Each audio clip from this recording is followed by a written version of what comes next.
خوتي خواتاتي اهلا وسهلا مرحبا بكم يا جماعه الخير مساء الخير عليكم زول الفلاون والسلام عليكم. J'espère que vous allez bien, j'espère que vous vous portez bien. Hier, le 5 octobre 2024, Abdelmajid Tebboune, le président algérien, a donc réalisé sa première interview de son deuxième mandat présidentiel. C'est la première interview qui inaugure, si vous voulez, ou c'est l'interview inaugurale avec laquelle il lance son deuxième mandat présidentiel. Hier, le 5 octobre 2024, Abdelmajid Tebboune a rencontré deux représentants de la presse algérienne avec lesquels il s'est entretenu pour aborder plusieurs thèmes de l'actualité nationale et internationale.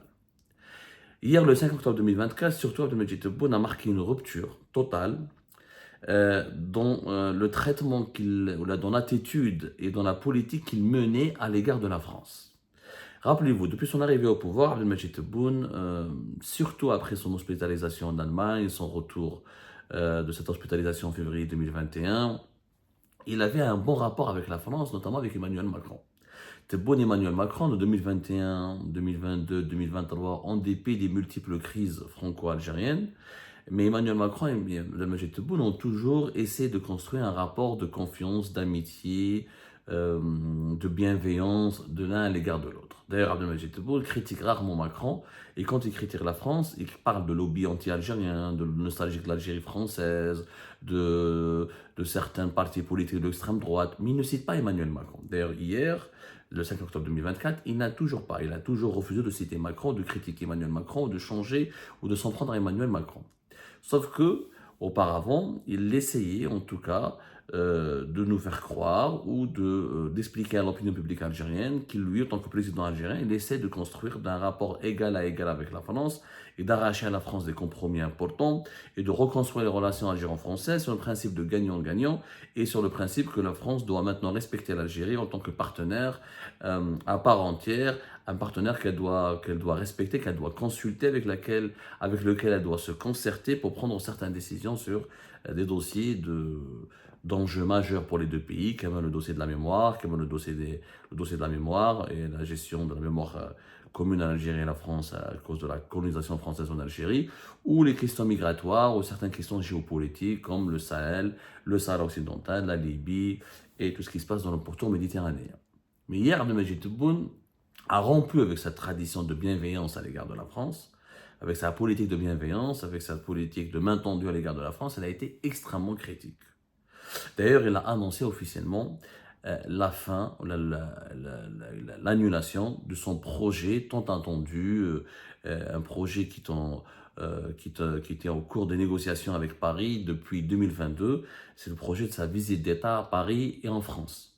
Depuis 2022, à la suite de la venue d'Emmanuel Macron en Algérie, à Alger-Oran, en août 2022, le président algérien Abdelmajid Tebboune devait aller à Paris et se rendre dans des sites historiques importants, la Grande Mosquée de Paris, aller à Amboise, le château de la Loire, où avait été gardé comme prisonnier, où avait séjourné en tant que prisonnier politique l'émir Abdelkader, et parler, signer un certain nombre d'accords avec Paris, Emmanuel Macron, pour tourner la page des tensions avec la France et pour appliquer enfin la fameuse déclaration d'Alger qui a été signée à la fin du séjour d'Emmanuel Macron à Alger en août 2022, à savoir la déclaration d'un partenariat renouvelé entre l'Algérie et la France.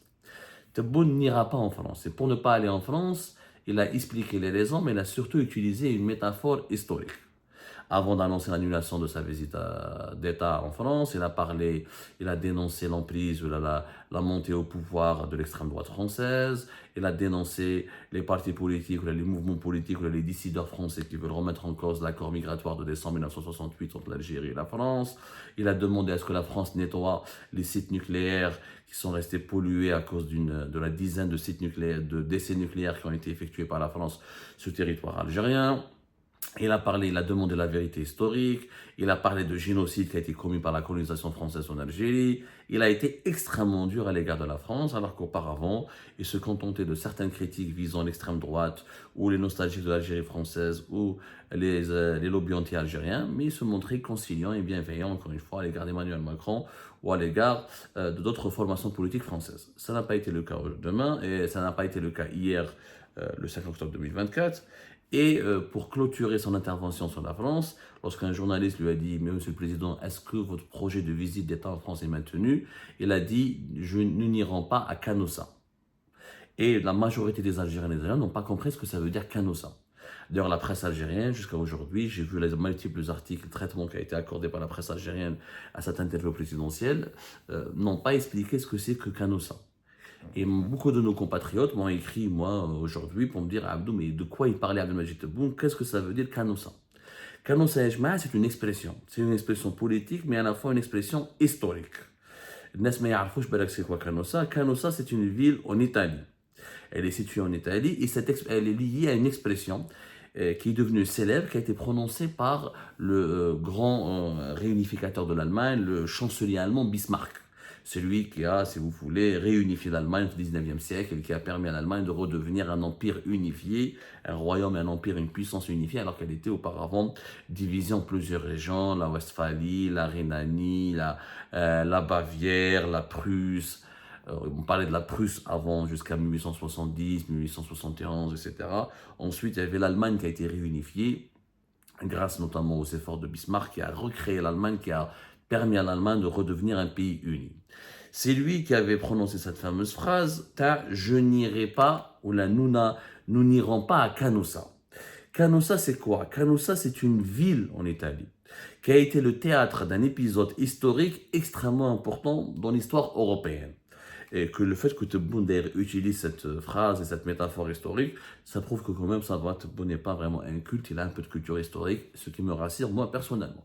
Sauf que je pense qu'il n'est pas allé jusqu'au bout de sa lecture, parce que le Canara, jusqu'au bout de la lecture Théâtre Canossa, il verrait que il va voir que, comment dirais-je, il va voir que à la fin de l'histoire, la véritable histoire de Canossa, c'est que, parce que Canossa, ne pas aller à Canossa, c'est un synonyme de refuser une humiliation, de ne pas se plier à une humiliation. On ne veut pas de l'humiliation. C'est pour ça que la majorité des personnalités politiques utilisent cette expression, parce que Bismarck, quand il a utilisé au 19e siècle, c'était tout simplement pour expliquer que à l'époque, l'Allemagne avait un conflit avec l'Église catholique. Il a dit, nous n'irons pas à Canossa. Pourquoi Canossa? Pourquoi cette expression? En 1077, ça remonte à très longtemps, en 1077, il y a pratiquement au Moyen-Âge, il y avait l'Allemagne à l'époque n'existait pas, on parlait de Saint-Germain, l'Empire, le Saint-Empire germanique, ou le Saint-Empire romain de la Germanie, ou là on l'appelait le Saint-Empire germain. Voilà.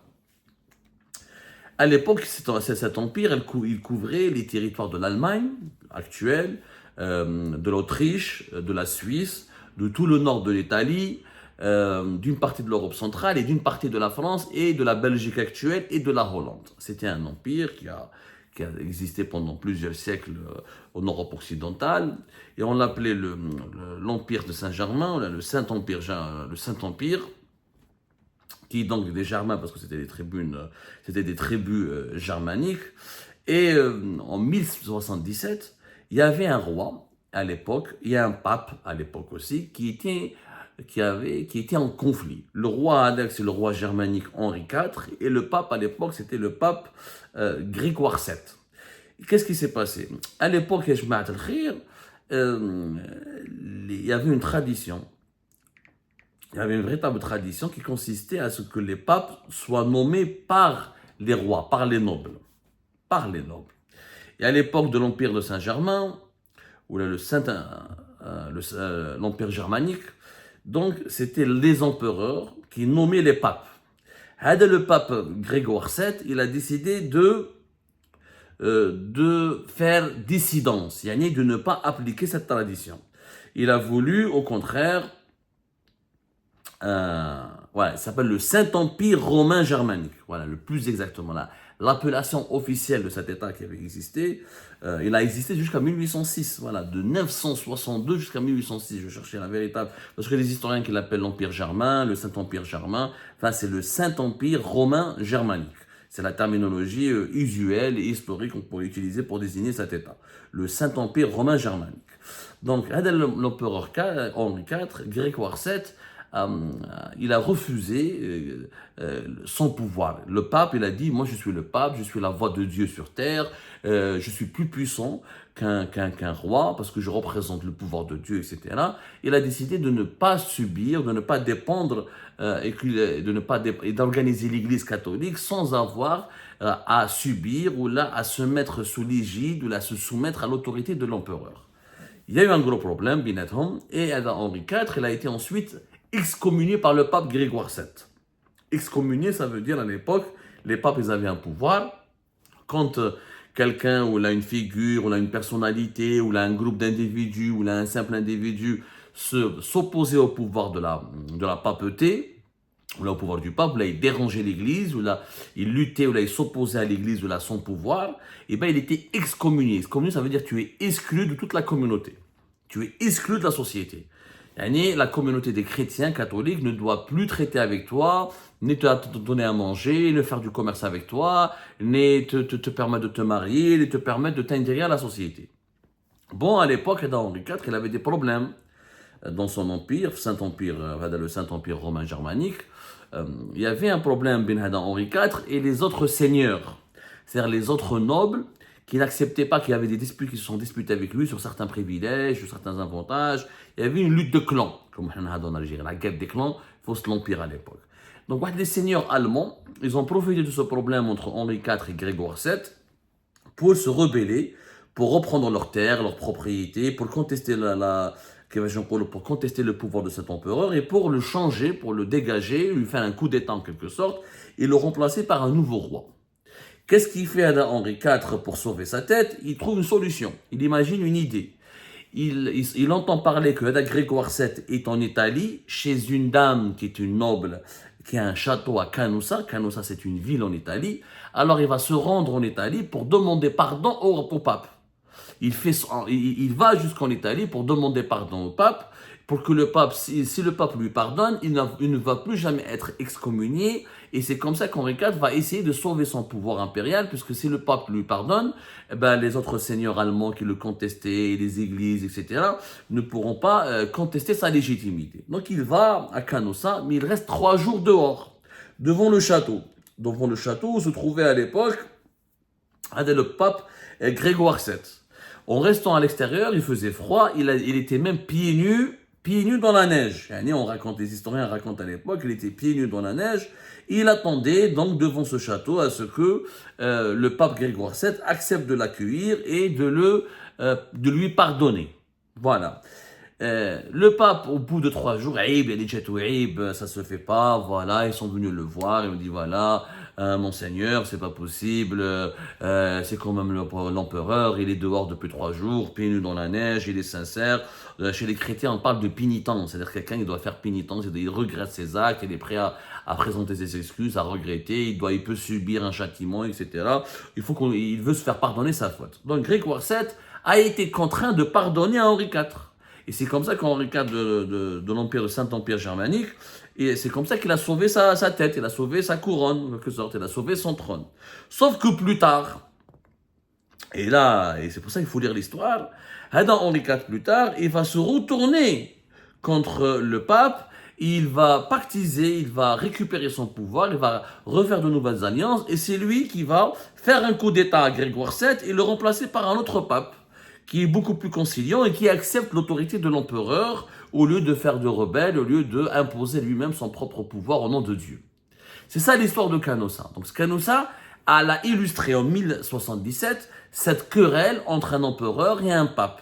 Et depuis, elle a été reprise par le chancelier allemand Bismarck pour dire que je ne serai pas comme Henri IV, je ne vais pas aller me rabaisser, m'agenouiller et m'humilier devant un pape ou là devant un dignitaire religieux. C'est pour ça ensuite qu'on a créé l'expression « je n'irai pas à Canossa ». Donc Canossa n'a rien à voir avec la France, ça n'a rien à voir avec l'histoire de France, c'est une histoire proprement européenne qui concerne une querelle entre un pape et un roi. Et l'image, c'est une métaphore, elle est devenue dans le langage populaire, dans le langage politique même, elle est devenue une expression métaphorique qui illustre le refus de subir une humiliation.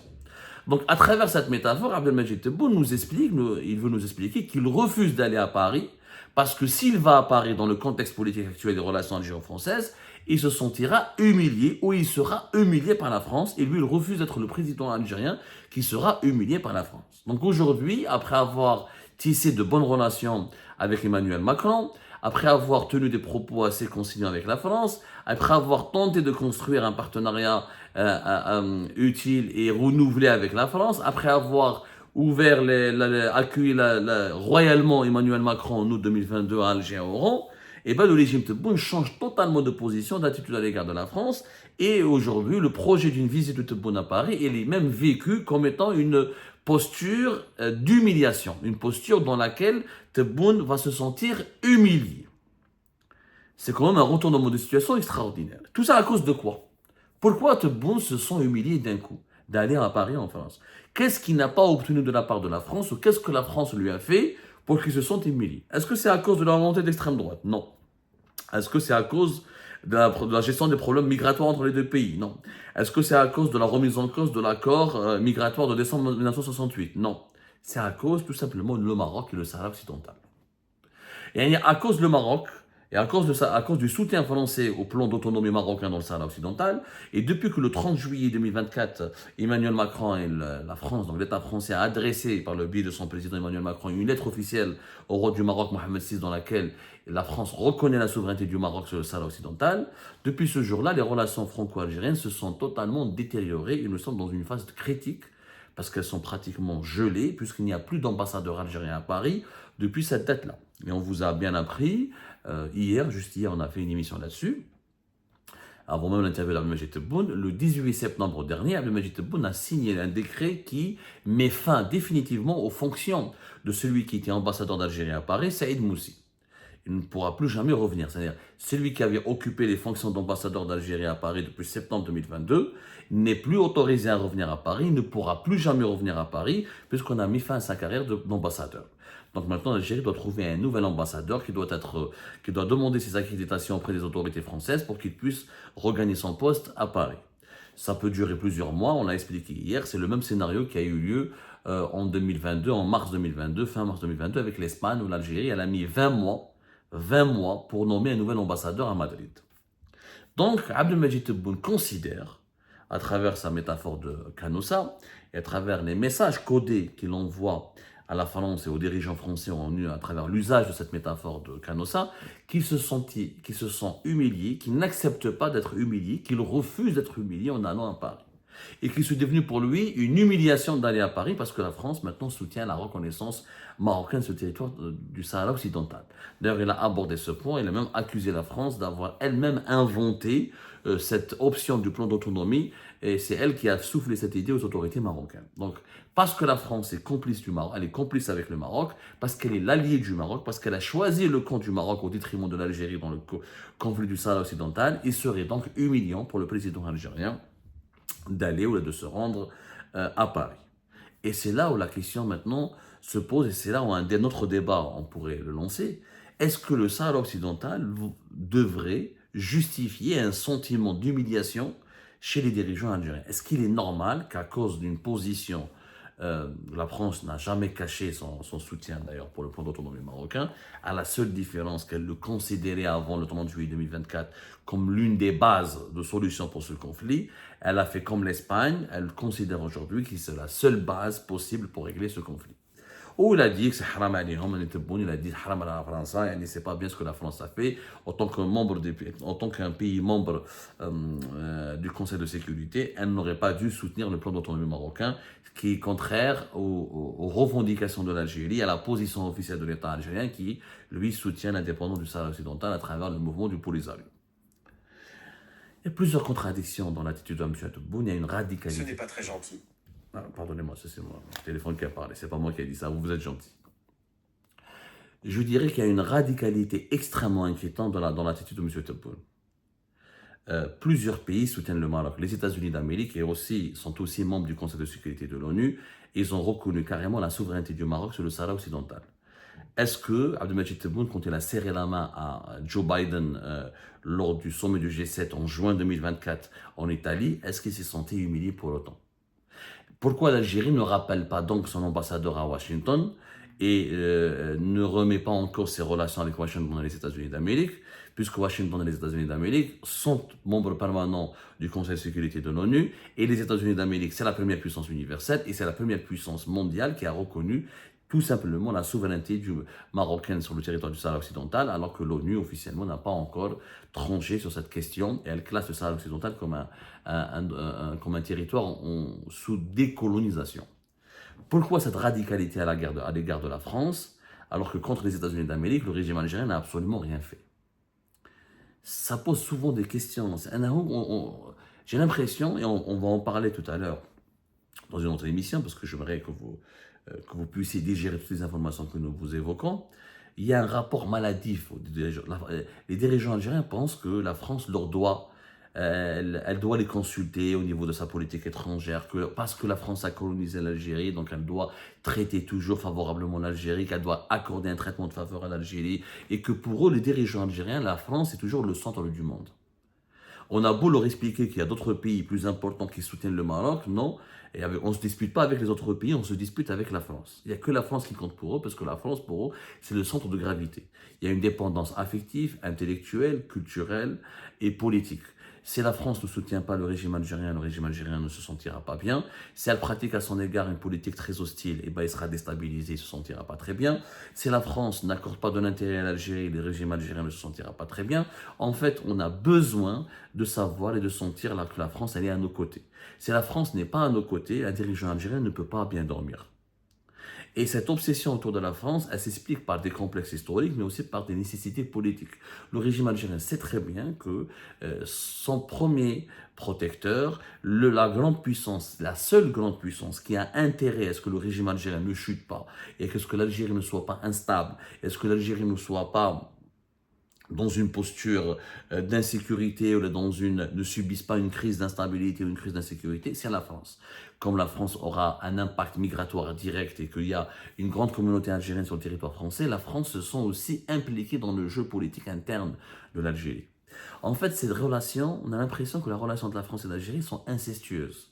On a l'impression que c'est la relation entre un père et une fille, ou là une fille et un père, ou là une mère et un garçon. C'est extrêmement psychanalytique, mais aussi très complexe.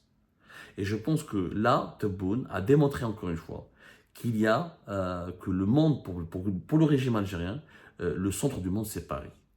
Et là, pour approfondir encore l'analyse, je vous propose de patienter encore et de nous consacrer du temps pour suivre notre émission que nous allons vous préparer dans les jours à venir.